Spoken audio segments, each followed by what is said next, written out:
Ano po ang inyong pangalan? Ako si Joan Canino.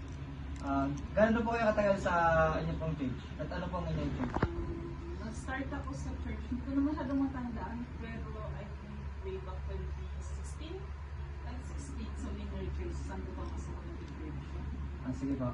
Proceed na po tayo sa mga katanungan. What is your faith po? About sa faith ko, simple lang, I believe in God. Yun. Diba? Second question po ay katanungin po ni Mark. What is the essential or important aspect of your faith po? Ang naging important aspect ng faith ko ngayon is yung mga naging experience ko in the past, kung paano ako nabago yung word, kung paano ako nag-start mag-serve noon, kung paano, mas nag-matured kasi ako nung napasok ko yung Christianity, nung nagkaroon talaga ako ng relationship kay Lord. Yun siguro yung pinaka-important aspect na hanggang ngayon dinadala ko yung mga nag-experience ko dahil. What role does your faith play in your life? Yung katulad na nasabi ko kanina, yung mga nag-experience ko, dahil doon, nag-matured ako. Dahil sa faith na meron ako, mas nag-matured ako. Kasi, sa experience ko kasi, 5 years akong tumigil sa pag-aaral. So, nung pagka-graduate ko ng high school, tumigil ako, nag-work ako. Then, yung time na yon parang, hindi ko alam yung gusto ko, go lang ako, go with the flow. Pero nung nagkaroon ako ng relationship kay Lord, parang, doon ko mas nakilala yung sarili ko. Doon ako mas nakapag-decide ng ayos sa mga gusto ko. And after 5 years, yun, nag-decide ako makapag-aral. And ngayon, mas masasabi ko, mas naging maganda yung buhay ko ngayon.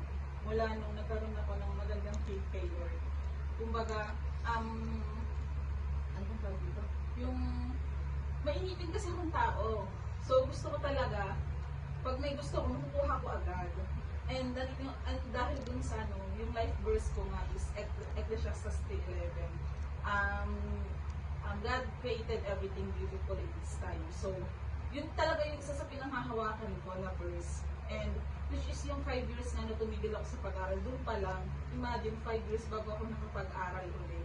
So, doon talaga, grabe yung naging patience ko noon. Yung pinag-pray ko ng kay Lord na ibigay na lang niya sa akin kung ano yung gusto niya sa tamang panahon, kung ano yung mas palagay niya na deserve ko.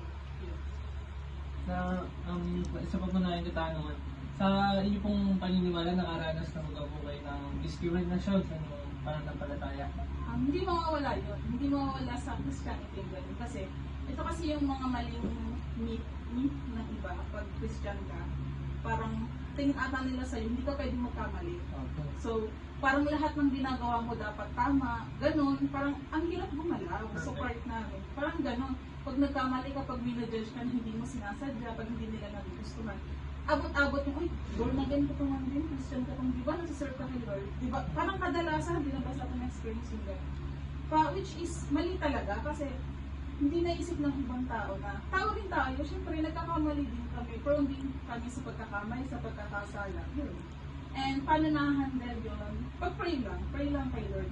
And iniisip ko kasi lagi na, nag-serve ako kay Lord na, hindi dahil sa mga tao sa paligid ko, but because of God. Yun. Sa amin pong aling katanungan, ito po ay parang hindi po katanungan, fill in the blanks po. My religion is, tapos ang following question po ay, what thoughts do you have about it? My religion is born again Christian. And for me, born again Christian is not just about religion. It's about relationship kay Lord. At kung paano mo patupalalin at kung paano mo ito ibahagi sa iba. Thank you po. Thank you. Thank you po.